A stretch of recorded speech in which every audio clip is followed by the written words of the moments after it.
Donc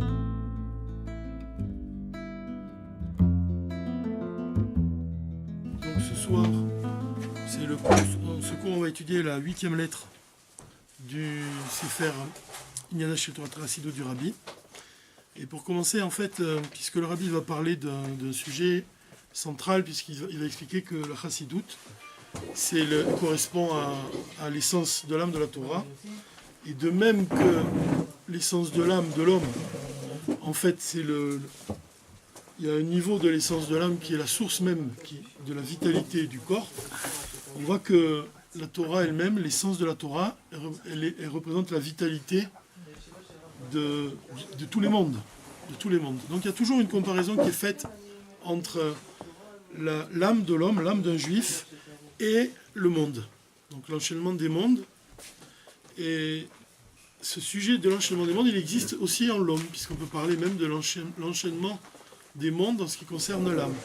Puisque chaque niveau dans l'enchaînement des mondes, en fait, il correspond à un niveau dans l'âme de l'homme, l'âme d'un juif. Alors avant de commencer, je voulais commencer par raconter une histoire du Baal Shem Tov, parce que elle s'intègre bien dans l'esprit de cette lettre du Rabbi, dans lequel on raconte que le Baal Shem Tov, il a décidé un jour de partir avec sa fille, Odel, et son sofer. Il y avait un sofer qui était attaché à lui, qui s'appelle Tzvi, Rabbi Tzvi. Ils ont décidé de partir en voyage en Eretz Israël. Et pendant ce voyage, en fait, il s'est passé plein d'aventures. C'est un voyage, en fait, assez mystérieux, finalement. Mais dans l'histoire qui est rapportée de ce voyage, on raconte notamment que le Baal Shem Tov, il a échoué avec donc sa fille et son sofer, ils ont échoué sur une île déserte, perdue dans l'océan. Et il s'est passé une chose assez extraordinaire, en fait, puisque le Baal Shem Tov, il a perdu la mémoire. Il a oublié toute la Torah qu'il connaissait. Et il était comme ça, en train de se demander comment il pouvait retrouver toute cette Torah qu'il avait oubliée. Et il a demandé à son sofer, Rabbi Tzvi, il lui a dit de lui enseigner le Aleph Bet. Alors, son sofer, c'est marrant parce que c'est vraiment lié avec le travail d'un sofer, le Aleph Bet. Alors, son sofer, il a commencé à lui réapprendre le Aleph Bet. Aleph, Bet, Gimel, Dalet, toutes les lettres. Et peu à peu, le Baal Shem Tov, il a retrouvé la mémoire. En fait, qu'est-ce qu'on peut comprendre de cette histoire? On peut comprendre notamment qu'un enseignement qui est important, c'est que d'abord les lettres de la Torah, les lettres de l'alphabet hébraïque, elles ont chacune une âme et un corps. Le corps de la lettre, il peut être défini comme la forme de la lettre, et l'âme de chaque lettre correspond c'est un reflet de l'essence divine, en fait, qui s'habille dans la lettre. Chaque lettre, elle a une connotation spéciale, particulière. Chaque lettre, elle représente un reflet de l'essence divine et elle représente une particularité en soi. Mais la lettre qui s'élève au-dessus de toutes les autres lettres, c'est la lettre Aleph. La lettre Aleph, elle représente l'essence vraiment divine elle-même. C'est-à-dire que le Aleph, c'est la source même de toutes les autres lettres qui vont venir après elle. Dans la forme même du Aleph, le Rabbi Rayatz a expliqué que le Aleph, il est composé par un Vav, l'axe qui est en diagonale, et deux Yudim, un Yud en bas et un Yud en haut. Il y a plusieurs explications au sujet de la signification du Vav et la signification du Yud qui est en bas, la signification du Yud qui est en haut. Mais parmi ces explications, il y en a une que le Rabbi Rayatz il rapporte, et il nous dit que quand ils étaient enfants, on leur disait que le Aleph, en fait, il représente un porteur d'eau. Tu peux juste... C'est possible, quelqu'un me... Merci. Un porteur d'eau. C'est-à-dire que le Vav du Aleph, c'est le bâton, et chaque Yud du Aleph, c'est un seau d'eau. Le porteur d'eau en lui-même, il exprime vraiment d'abord la simplicité. Et c'est peut-être une des raisons pour laquelle le Aleph, il est comparé à un porteur d'eau, parce que comme le Aleph, il représente l'essence, de la même façon, le porteur d'eau lui-même, il représente la simplicité. Pourquoi? Parce que l'essence elle-même... Merci. Amen.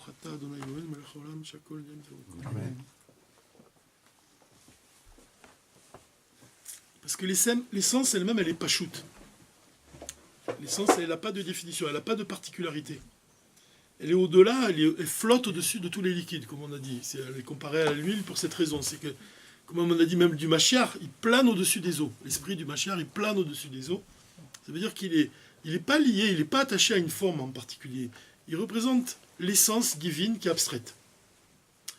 Le Rabbi il a expliqué, il a dit que l'âme d'un juif, l'essence de l'âme d'un juif, elle est même au-dessus du niveau de Chelek Elokam Imal Mamash. Le Morazakan, il dit dans le Tanya, il écrit qu'est-ce que c'est l'âme d'un juif? Il dit c'est une parcelle de divinité d'en haut, véritable. Quand le Rabbi nous parle de l'essence de l'âme, il nous dit que c'est encore au-dessus de ce niveau. Pourquoi? Parce que quand on dit que l'âme d'un juif, c'est Chelek Elokam Imal, c'est une parcelle de divinité, on peut peut-être comprendre dans le mot parcelle, Chelek, que c'est quelque chose c'est une partie de quelque chose. Or, l'essence elle-même, elle est indivisible. On ne la divise pas, on ne peut pas la diviser.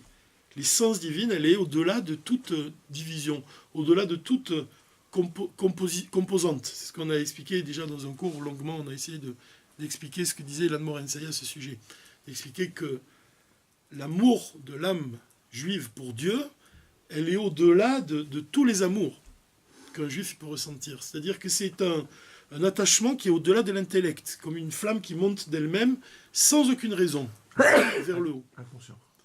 Voilà, c'est quelque chose un attachement qui est au-delà de la nature.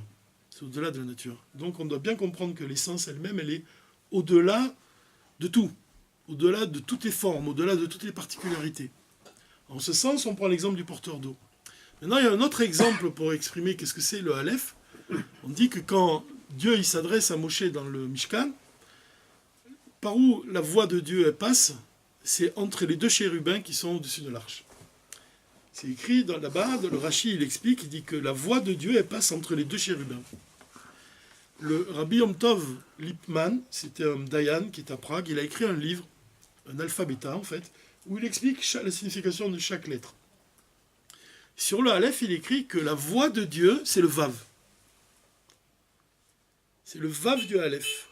Et qui passe entre les deux chérubins, chaque chérubin, c'est un Yud.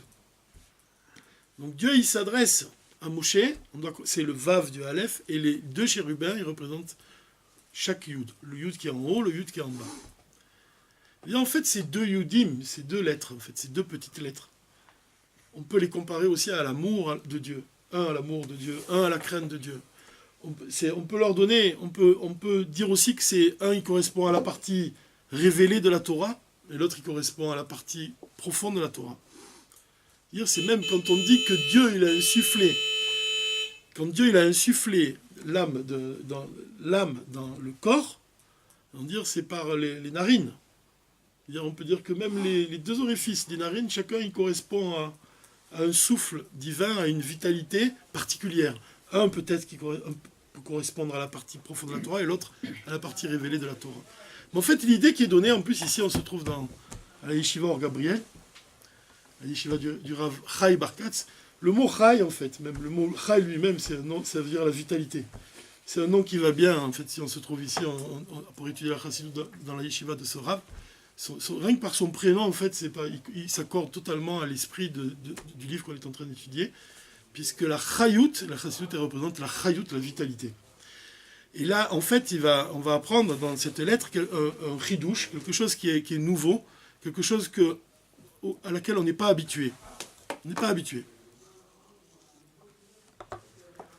Le Rabbi commence cette lettre et il nous dit comme ça. Il nous dit Chayut. שתורת החסידות מכניסה בכל ענייני העולם, קטן זה אדם והעולם כפשוטו, נמשכת מהחיות שחסידות מכניסה בכל ענייני התורה, ובאה על ידי חיות זו. כי כל ענייני הבריאה נמשכים מהתורה ובאים על ידה. La vitalité que la chassidoute, elle insuffle dans tous les sujets du monde, et quand on dit les sujets du monde, on doit comprendre l'homme lui-même, puisque l'homme il est considéré comme un monde, de par lui-même, un petit monde, et dans les sujets du monde Kepchuto, c'est-à-dire dans notre monde dans lequel on vit. Donc la Chassidut va insuffler de la vitalité dans dans tous les sujets du monde, et aussi en l'homme. Qui collène et abria, tous les niveaux de la création, tous les niveaux de ce monde, en fait, ils reçoivent leur vitalité de la Torah. De la Torah. Comme on dit, Dieu, il a regardé dans la Torah et il a créé le monde. La vitalité du monde, elle vient de Dieu. La Torah et Dieu font un, une seule chose. La Torah, Dieu et le peuple d'Israël font un. Donc toute la vitalité que reçoit l'homme et toute la vitalité que reçoit le monde, elle provient en fait de la partie profonde de la Torah. Comme on sait que quand Dieu il prononce les 10 paroles, Bereshit, Bara Elokim et Hashem et Haaretz, il crée le monde, il insuffle la vitalité au corps matériel de ce monde. Et quand il prononce les 10 commandements, Anochi, je suis l'Éternel qui t'ai fait sortir du pays d'Égypte, il insuffle au monde l'âme de ce monde, sa dimension profonde. En même temps, il est dit. Donc, la partie profonde de la Torah, en fait, elle insuffle la vitalité au monde et à l'homme. Betorah, Dalet Halakim, Arba Halakim. Dans la Torah, il y a 4 parties de la Torah. Il y a 4 sens, 4 aspects de la Torah. Le Pshat, le Remez, le Drush et le Sod. Vetorah Tachasidut, Machnisa Chayut Bekol Echad Miem. La Chassidut, elle insuffle la vitalité à tous les aspects de la Torah, que ce soit le Pshat, que ce soit le Drush, que ce soit le Sod, que ce soit le Remez. Elle insuffle la vitalité dans toutes les parties de la Torah. נוסף על זה שבתורת החסידות באו ביורים לעניינים שונים שבכל דלת חלקי התורה שגם זה שולל את הסברה שהחסידות באה בכדי לבאר את חלק הסוד שבתורה בלבד. En plus du fait que la Torah de la Chassidut elle apporte des explications sur tous les sujets de la Torah, dans toutes ses parties, et il ajoute entre parenthèses, et cela exclut l'idée que les gens se font que la Chassidut, en fait, elle est une explication de la Kabbale. En réalité, c'est le contraire. Voilà, ça, c'est un chidouche. C'est-à-dire que c'est un chidouche. Alors, on va expliquer pourquoi. Le Rabbi ajoute une note.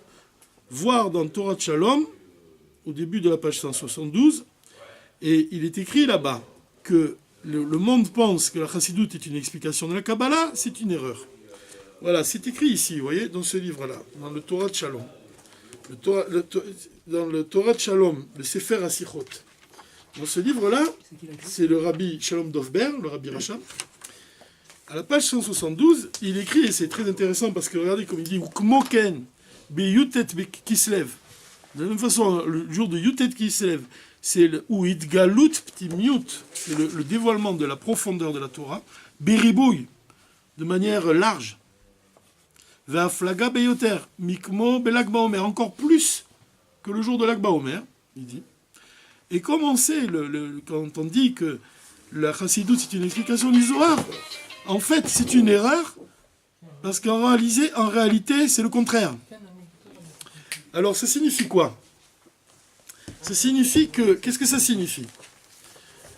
Comment on peut comprendre que la Chassidut, en fait, elle n'est pas une explication du Zohar? Pourquoi on pense que le Zohar, c'est quelque chose qui est plus élevé? Tout simplement parce que dans le temps, le Zohar, il précède la Chassidut. La Chassidut, elle a été dévoilée par le Baal Shem Tov, et elle a été dévoilée à un moment où le peuple juif, d'ailleurs, le rabbi commence ce kovetz avec ça. Il commence à expliquer, à donner une explication de la Chassidut, et il nous dit que c'est un moment où le peuple était vraiment dans un état d'évanouissement, quoi.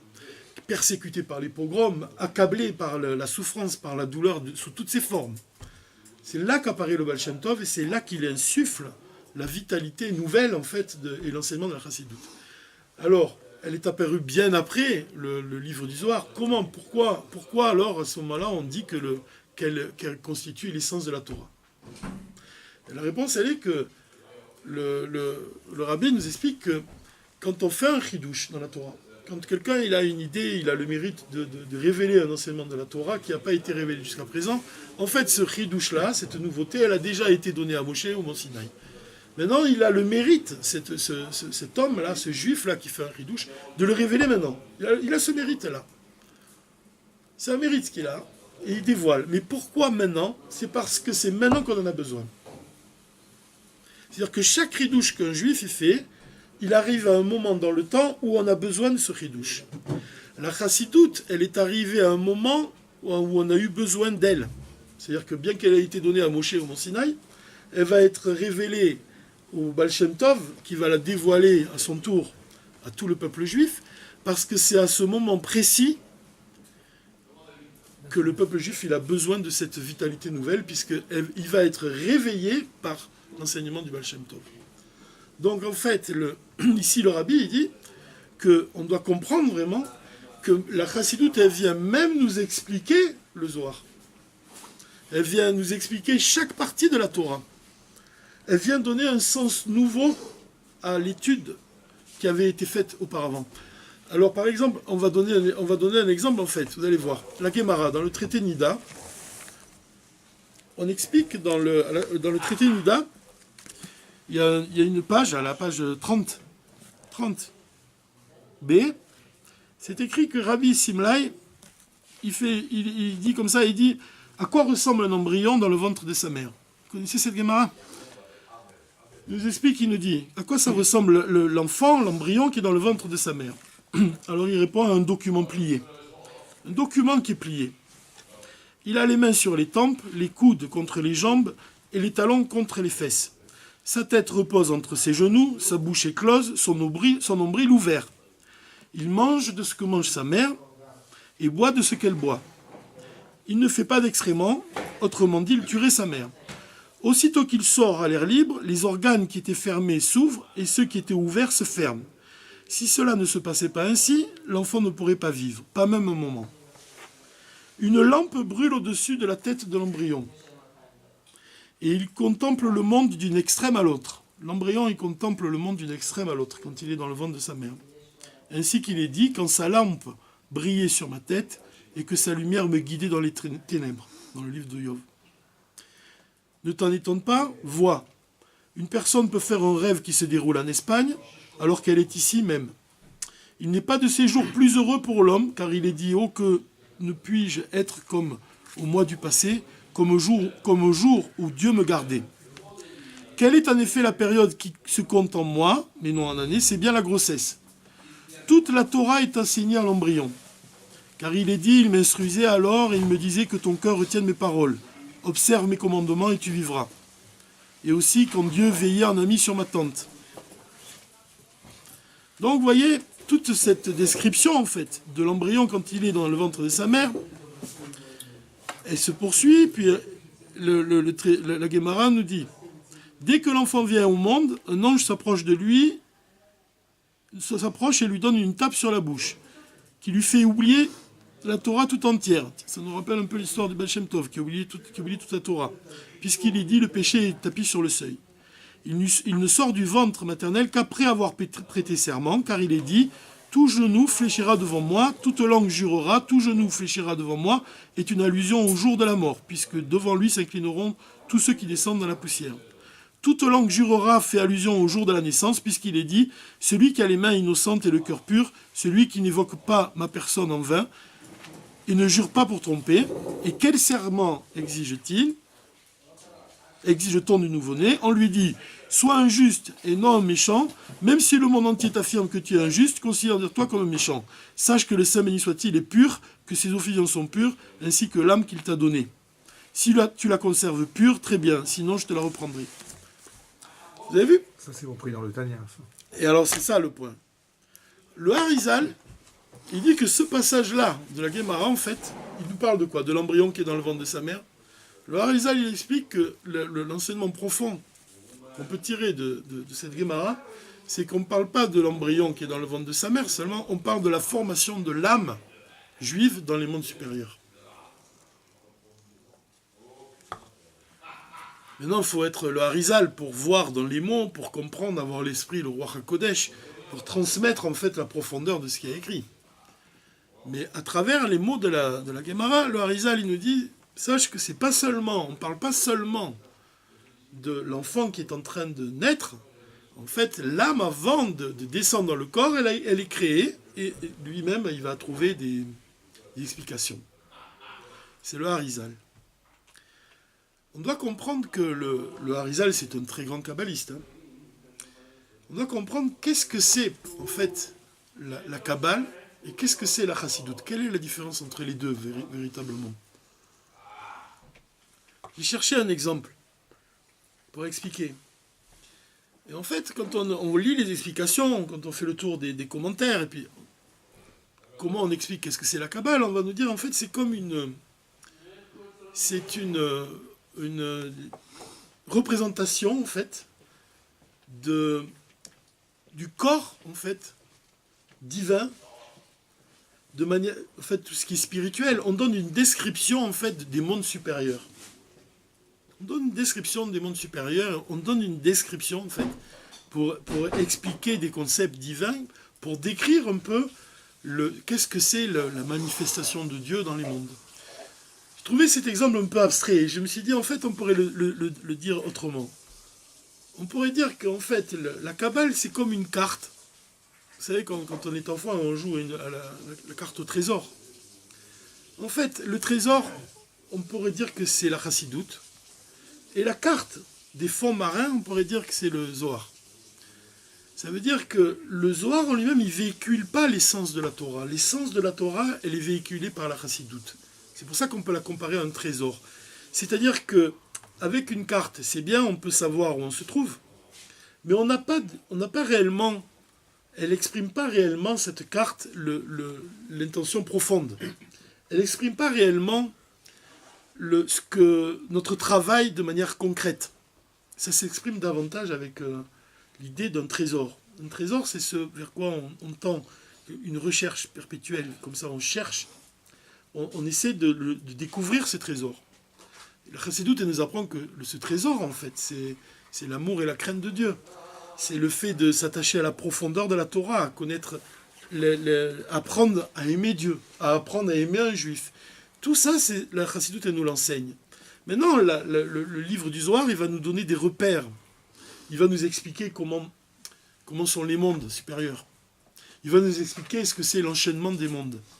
Mais sans la Chassidoute, cette vision elle resterait très abstraite. Elle est éloignée de notre vie concrète, de notre vie de tous les jours. Donc en fait, l'étude de la Chassidoute, quand on dit qu'elle vitalise chaque aspect de la Torah, on doit comprendre que quand on lit des mots de la Torah, on va avoir une impression, mais la Chassidoute, elle va nous ouvrir les yeux, en fait, sur le sens réel, profond, l'intention profonde divine, en fait.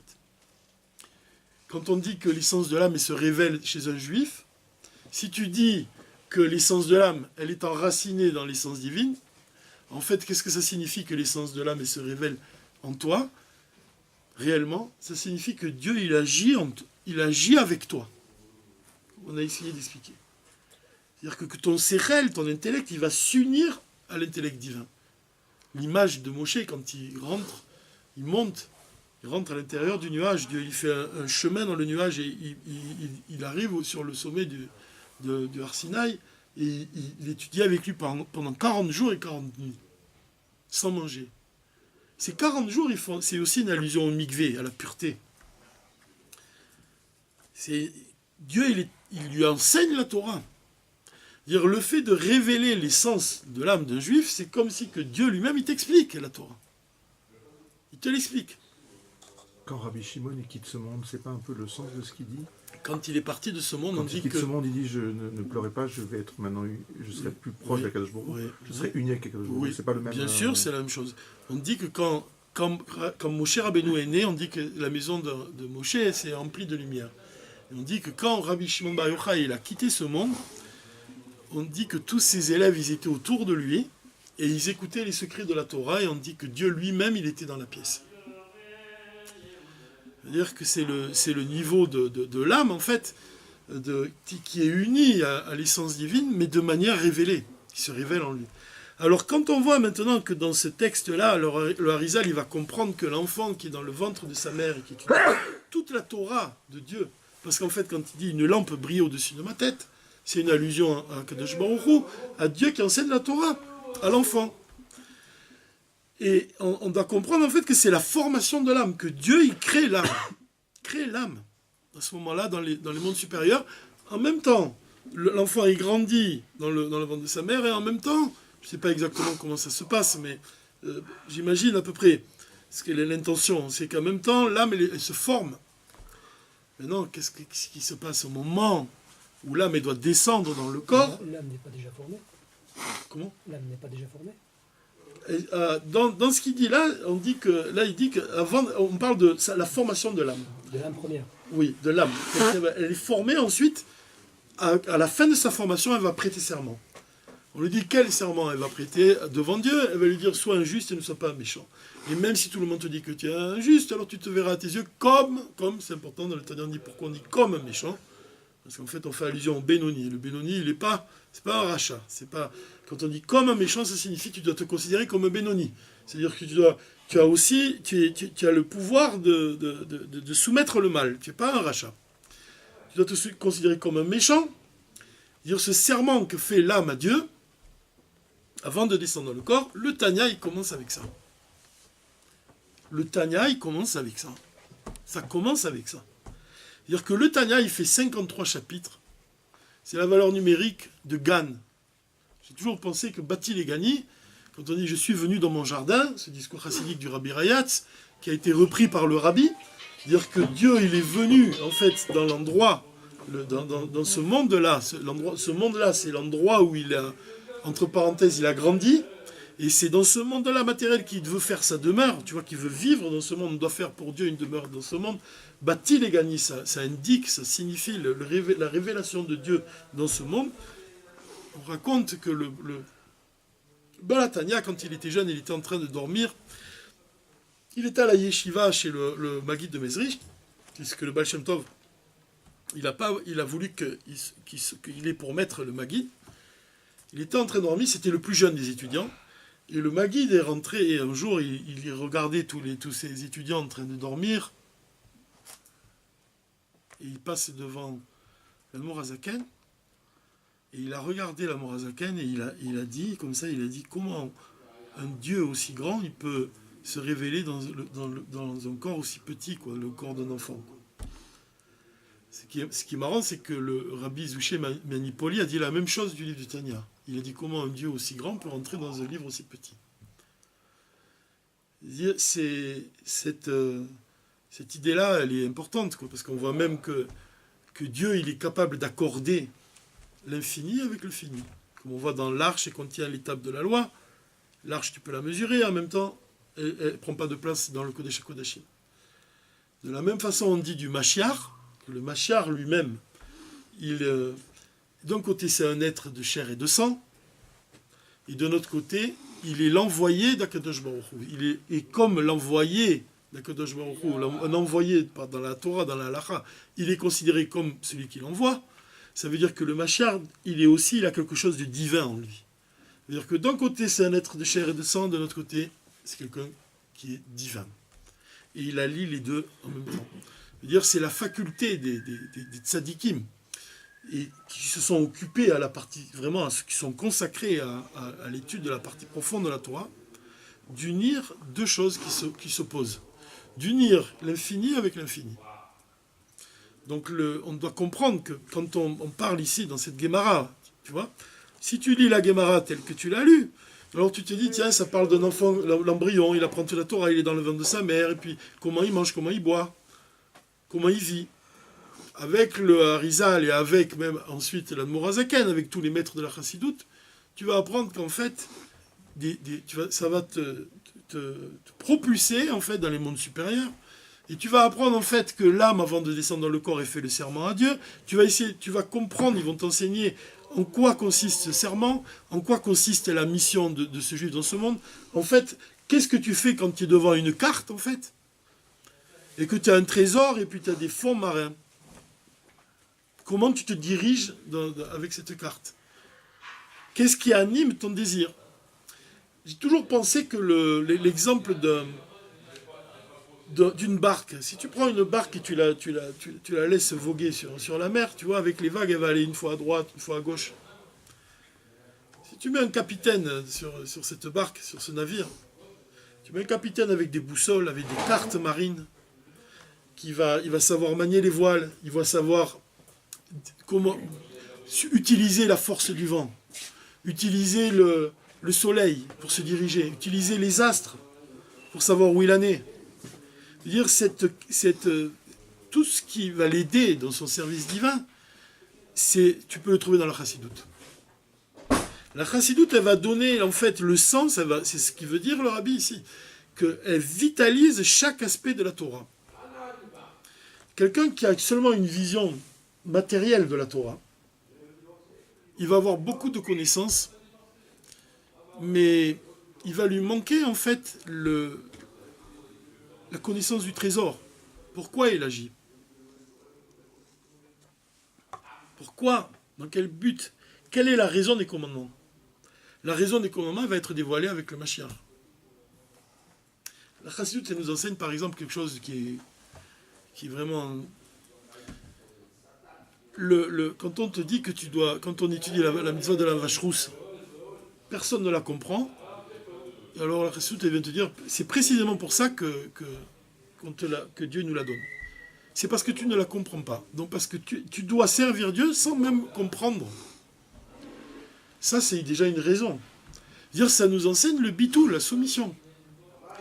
Mais évidemment que quelqu'un qui va s'attacher à étudier le pshat, à étudier Rashi, qui va s'étudier à étudier le midrash, qui va s'attacher à l'étude de la Kabbalah, évidemment qu'il va naître en lui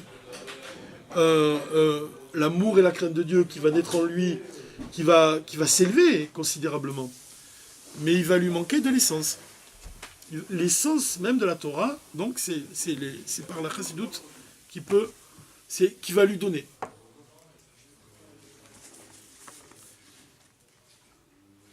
Donc la chassidoute, elle insuffle la vitalité dans tous les sujets. Dougma lazé beniglé des Torah. Voilà un exemple dans le niglé. Le rabbi nous apporte un exemple. Oube alacha, et dans la alacha. Kol avodot yom kippourim, einan ksherot et labo bekohen gadol. Tout ce qu'on fait le jour de Yom Kippour, ça ne peut être réalisé que par le Kohen Gadol. Comment chez Kedushat Yom Kippour, Moïla le avodat amiyuchedet Yom Kippour, comme on voit que le travail de Yom Kippour, il est utile pour tout ce qui concerne ce jour-là, ce jour de Kippour, car il poelet gam beatmidin ou musafim des Shabbat amitchayachim mitzad atzmam lecholim hashana. Tout ce qui est fait, tous les sacrifices qui sont faits le jour de Kippour, en fait, ils ont aussi une influence dans tous les jours de l'année. Chez Gam em mitkachim bikdushato chez Yom Kippourim. C'est-à-dire que la sainteté qui est attirée par le Kohen Gadol le jour de Kippour, cette sainteté-là, elle va aussi s'étendre dans tous les sacrifices qu'on va faire tout au long de l'année. Les sacrifices qu'on fait tout au long de l'année sont les tfilot, nos prières. Puisque la prière remplace le sacrifice. Donc, le jour de Yom Kippour, il est appelé... Comment il est appelé? Le Shabbat des Shabbats. Ce jour-là, en fait, comme Kodesh à Kodashim, le Saint des Saints, là où le Kohen Gadol, quand il rentre dans le Saint des Saints, alors il unit à ce moment-là tous les enfants d'Israël avec Dieu, et de cette union va naître une Kedusha qui va illuminer le jour de Kippour, mais aussi qui va illuminer toute l'année. Toute l'année. Pourquoi il prend cet exemple, Rabbi? Pour nous dire que, tu vois, de la même façon que ce jour-là, il va illuminer tous les autres jours de l'année, l'essence de l'âme d'un juif, elle va illuminer tous les niveaux de son âme, et l'essence de la Torah, la chassidoute, elle va illuminer tous les aspects de la Torah. C'est l'exemple qu'il donne. Tu peux faire un lien aussi quand tu sais que le Beth Amikdash lui-même, c'est que quand tu apprends qu'est-ce que c'est le Beth Amikdash, tu sais que le cœur du Beth Amikdash, c'est le Misbéach, l'endroit où on apporte les sacrifices. Et le Echal, c'est l'endroit où il y a l'arche, l'endroit où il y a la Ménorah. Cet endroit-là, il représente en fait le cerveau, la tête. Donc tu vois bien qu'il y a un rapport entre le Kodesh HaKodashim et le cœur. En fait, le travail que font les Kohanim à l'intérieur du Echal, il rayonne dans le Beth Amikdash et il rayonne aussi dans le monde entier. De la même façon, cet exemple il est donné pour te dire que la chassidoute, elle représente l'essence même de la Torah, qui est dans le Kodesh HaKodashim en fait, et qui va rayonner dans tous les sujets, comme on a dit, dans le monde, dans l'homme et dans le monde, de manière concrète, dans le monde vraiment matériel.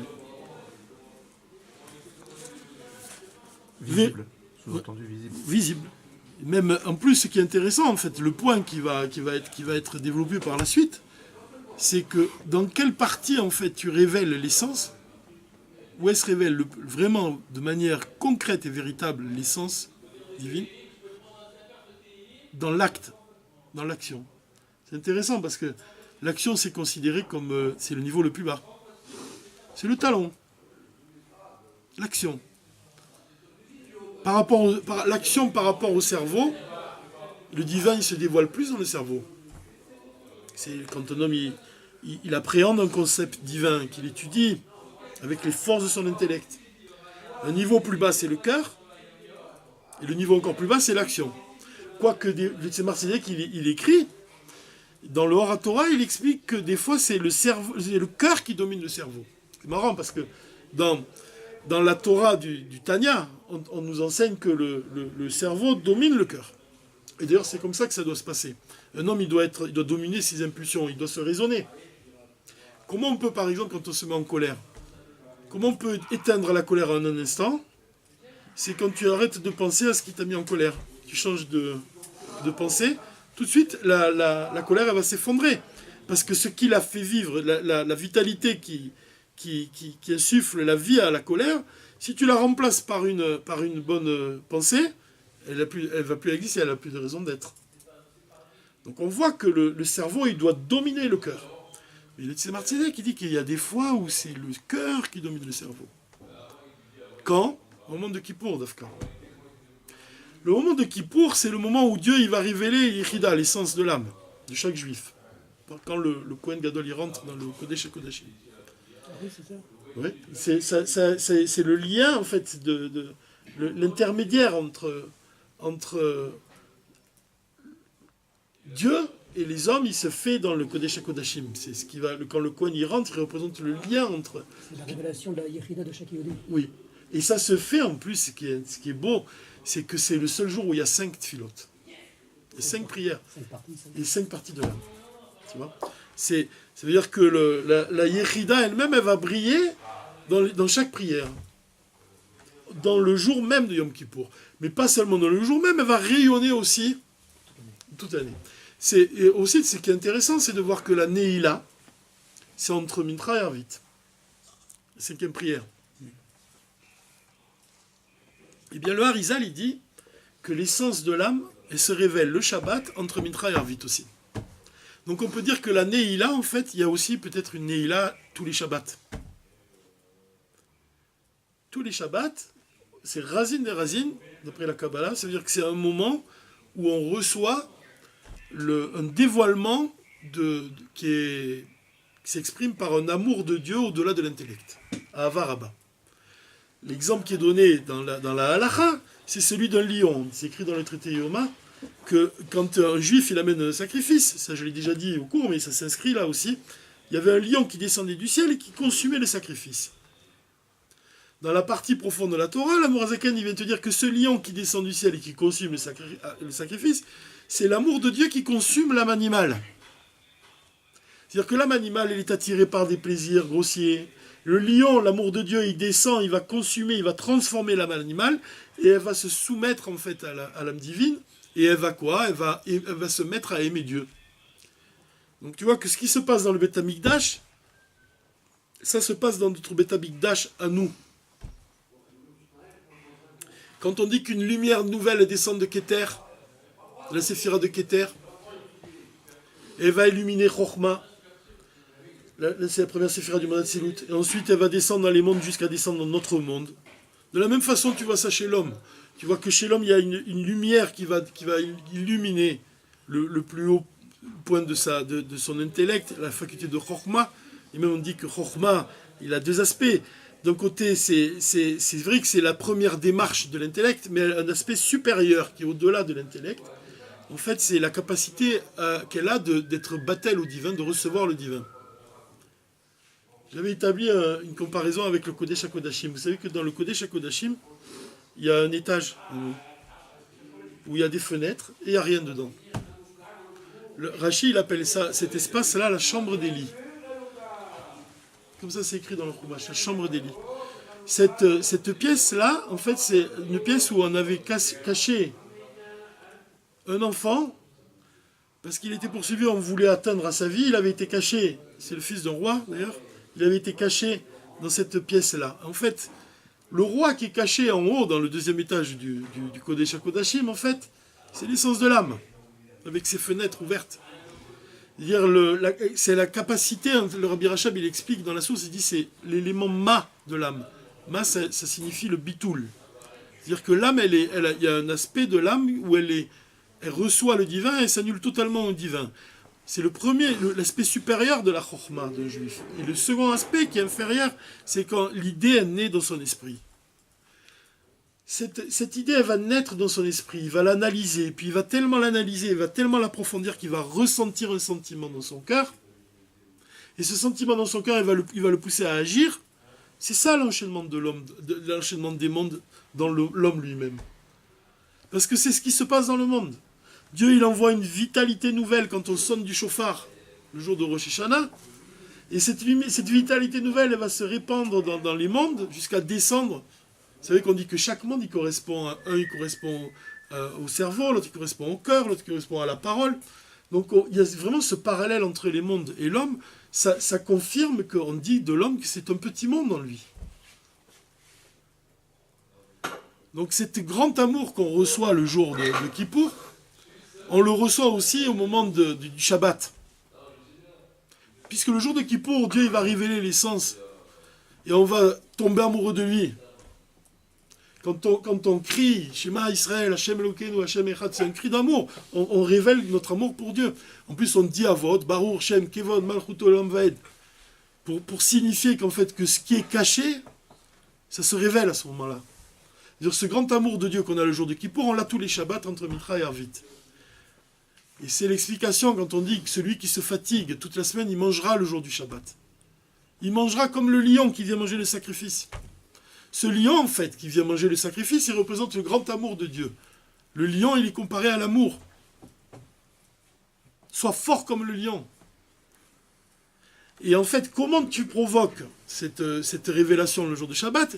C'est que si tu travailles la semaine. Celui qui travaille la semaine, alors il mangera le jour du Shabbat. Celui qui travaille la semaine avec son intellect, avec Chabad, il va révéler à Shabbat ce qui est au-delà de Chabad.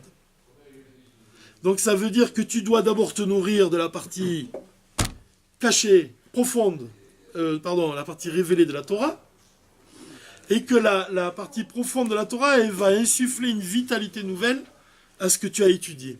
Ça, c'est le Shabbat. Ça, c'est la Chassidoute, et c'est pour ça qu'on l'appelle l'essence de la Torah.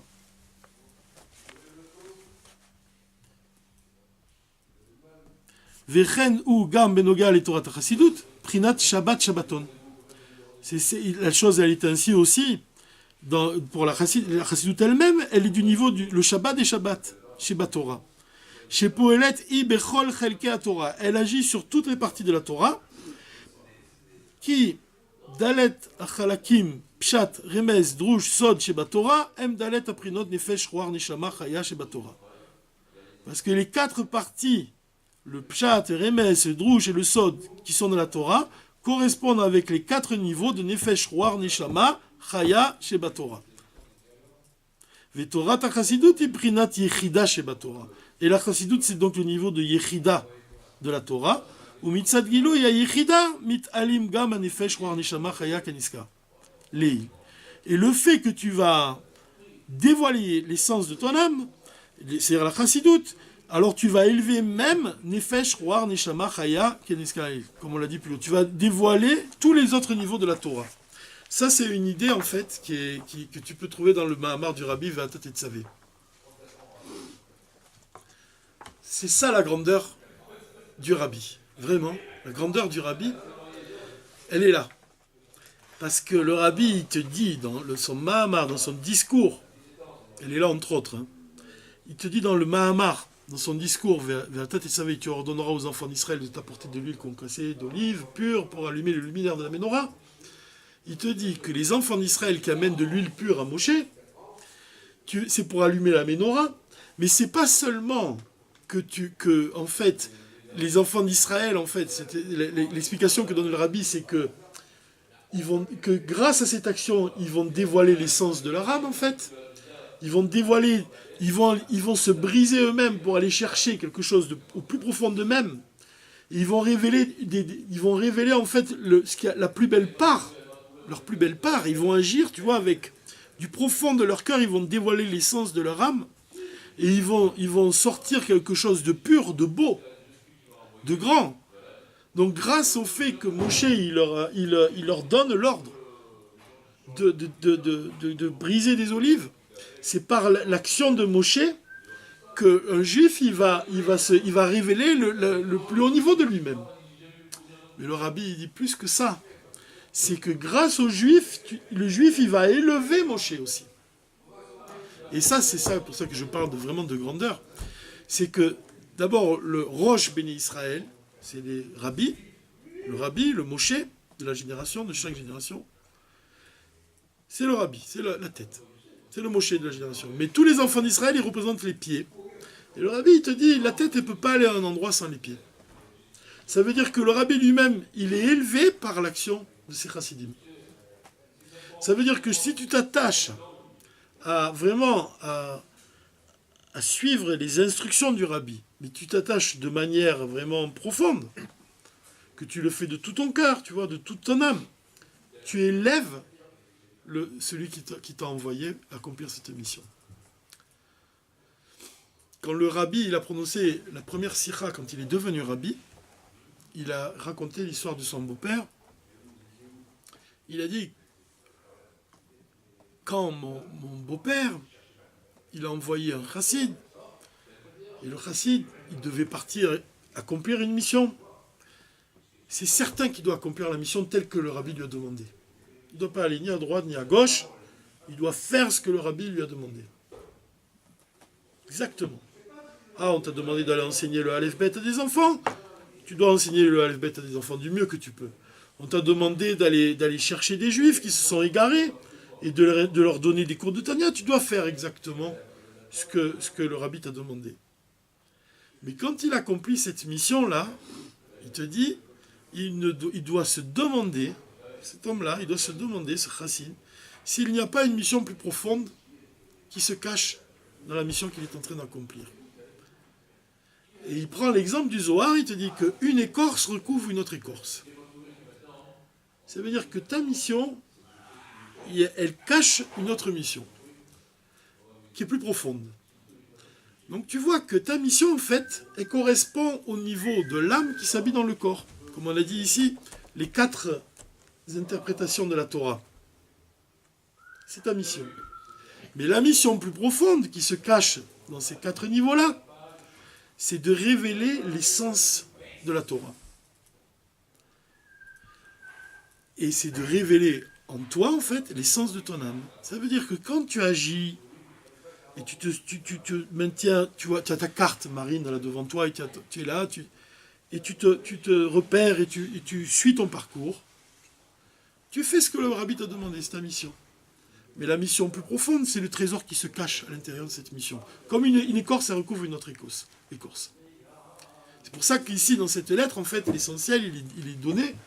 Tu dis que la chassidoute, elle représente la vitalité qui insuffle à tous les niveaux, tous les autres niveaux de la Torah, une vitalité nouvelle. Parce que tu ne vas pas avoir le même regard. Parce que ce que tu as étudié avec la chassidoute, tu vas avoir un œil nouveau, un œil nouveau. Un nouvel œil, un regard nouveau. J'avais entendu une fois un rave qui expliquait, qui disait, celui qui aime le Hémet, qui aime la vérité, c'est celui qui sait écouter son ami, quoi. C'est-à-dire que même si son ami il a un avis qui est opposé au sien, il est toujours intéressé par ce que va lui dire son ami, même si lui-même il détient la vérité, tu vois. Je te donne un exemple. Si demain, moi, j'étudie je passe des années à étudier le livre du Tanya. Toute ta vie, tu peux étudier le livre du Tanya. Et puis, disons que, voilà, tu vois, admettons que j'arrive à un niveau où j'ai lu tous les commentateurs, j'ai lu les explications du rabbi, j'ai fait vraiment, j'ai une vision profonde, réelle du Tanya. Si quelqu'un, il vient, un jeune enfant, il vient, il me dit, ah, tu sais, moi j'ai compris là, qu'est-ce que ça veut dire ce qu'il y a écrit dans le Tanya. Si vraiment j'aime la vérité, si vraiment je suis intelligent, je vais écouter ce qu'il me dit. Je vais réellement écouter ce qu'il me dit. Ça, c'est celui qui est attaché au maître, c'est celui-là. Donc tu vois, le fait d'étudier la chassidoute, la partie profonde de la Torah, ça va te donner, ça ne contredit pas tes connaissances, ça vient leur donner une vitalité nouvelle. Ça vient t'ouvrir tes yeux sur quelque chose auquel tu n'as peut-être pas pensé. Mais c'est bien réel. Dans le sens que c'est réellement l'essence de la Torah. Donc on ne peut pas passer à côté. C'est l'idée qui est donnée ici. C'est réellement l'idée. La lettre, elle se finit ici. Il y a une histoire qu'on raconte, peut-être pour finir ce cours, l'histoire du Baal Shem Tov. On raconte qu'un jour, il y a eu une panne de lumière dans le Beth Midrash du Baal Shem Tov. Il n'y a plus de lumière. Et alors, ils sont allés voir les Talmidim du Baal Shem Tov, ils sont allés le voir, ils lui ont dit, comment on fait? Il dit, maître, on n'a plus de lumière, on ne voit plus rien. Il dit, sortez dehors et cassez les stalactites de glace et amenez-les et posez-les sur les tables. Alors, ils ont pris les stalactites, ils les ont posés sur les tables et ils se sont mis à briller. Il y a eu de la lumière. Et ils ont pu étudier. Cette histoire-là, en fait, il y a une histoire qui est comparable aussi dans la Gemara. Puisqu'on dit, si Dieu l'a ordonné, s'il ordonne il peut ordonner à la glace de briller, s'il veut Dieu. Mais l'idée qui est donnée ici. L'idée qui est donnée ici, c'est que pourquoi de la glace? Pourquoi de la glace? Qu'est-ce qu'elle a de particulier, la glace? Moi, pour aller être plusieurs fois en Ukraine, et j'ai vu une fois, quand on voit les maisons comme ça, de bois, des maisons fragiles, tu vois, des maisons comme ça qui semblent écrasées par la neige, et qui semblent... Tu te demandes comment elles tiennent debout, quoi. Tu te demandes comment on peut vivre à l'intérieur, tellement il fait froid, tellement il y a de la neige, tellement elles sont dans un désert de glace. Et quand je voyais ces stalactites là qui pendaient des toits, j'avais l'impression que c'était des maisons qui pleuraient. Et que les larmes de ces maisons, elles étaient comme suspendues dans le temps, tu vois. Qu'elles étaient suspendues, qu'elles étaient là, comme ça, merci. Elles ne touchaient pas le sol. Cette image-là, tu vois, comme des larmes qui coulent d'une maison, tu vois. Et qui sont figées comme ça dans le temps. Je me suis dit, les maîtres de la Chassidut Chabad, ils ont vu ça. Ils ont vu dans la glace, ils ont pu voir des larmes. Dans la glace, de la glace, ils ont fait de la lumière, en fait. Quand j'ai raconté, une fois, quand on était là, en Farbringen, à Kiev, et un rave qui a dit comme ça, il a dit, il faut qu'on brise la glace qui entoure notre cœur. Peut-être que ce voyage va nous aider, c'est peut-être pour ça qu'on voit de la glace autour de nous. C'est qu'on doit briser la glace qui enveloppe notre cœur, tu vois. C'est certain en fait que les chassidim qui ont dévoilé la partie profonde de la Torah, cette glace-là, elle a réveillé cette idée-là. C'est-à-dire que de l'obscurité vient la lumière. Mais là, ça s'exprime par la glace. Ça s'exprime par quelque chose de froid. Et pourtant, regardez, Yutet qui se lève, il dit, c'est un jour qui est plus élevé encore que l'Akba Omer en ce qui concerne, parce que c'est le dévoilement de l'essence de la Torah. L'Akba Omer, qu'est-ce qu'on fait? On fait des feux. Chassidut, c'est un feu qui vient de la glace. C'est une lumière qui est encore plus profonde encore. La lumière qui vient de l'obscurité, on dit qu'elle est plus élevée que la lumière elle-même. Et on peut même se demander, on voit quand on vient, c'est marrant parce qu'il n'y a pas eu cours. Hein. Il y a eu cours avant, Yutet qui se lève, et il y a cours maintenant, après Yutet qui se lève. On peut se demander si peut-être qu'il se lève, en fait, il vient, que c'est vraiment le dévoilement de la part de l'huile, l'essence. Il précède juste Hanouka. Hanouka, c'est vraiment le jour où... C'est aussi le jour des lumières. Hein. Elles sont au nombre de 8, les lumières de Hanouka. Le chiffre 8, c'est celui qui indique, puisque 7, ça correspond à la nature. Le chiffre 8, correspond à ce qui est au-delà de la nature. Et en fait, c'est le chiffre 8, c'est cette 8e lettre du Rabbi. Vous voyez ? C'est ce qu'on a étudié aujourd'hui. La prochaine lettre, si Dieu veut, au prochain cours, le Rabbi va nous donner l'exemple concret. Il va nous donner l'explication du Modéani, la prière de Modéani, d'après le Drouche, d'après le Remez, d'après le Pshat et d'après le Sod. Il va nous donner l'explication d'après les 4 parties, les 4 aspects de la Torah. Et il va nous donner l'explication de pourquoi il va exprimer clairement ce que la chassidoute elle apporte à chacune de ces explications. Donc il va nous donner une explication du Modéani sous tous les aspects de la Torah et en exprimant l'apport de la chassidoute. Et pour finir, rappelez-vous que ce qu'on a dit, c'est que Modéani, ça s'écrit, on dit Ani, je, ça vient après Modé. Ça veut dire, quand on dit je reconnais, on dit Ani Modé. Mais là, il est écrit Modé Ani. Je, il vient après. Ça répond à pourquoi, peut-être, on peut supposer, pourquoi le Rabbi il a choisi précisément Modé Ani, parce que peut-être c'est ça qui exprime réellement l'essence de l'âme. L'essence de l'âme, en fait, elle est d'abord Modé, elle reconnaît d'abord Dieu, et ensuite, elle envisage son existence propre, je. L'existence, quand on révèle l'essence de l'âme en nous-mêmes, c'est d'abord qu'on reconnaît Dieu d'abord. En fait, c'est ça, l'essence de l'âme, c'est le lien de l'âme avec Dieu. Il passe avant notre propre existence, avant notre propre réalité.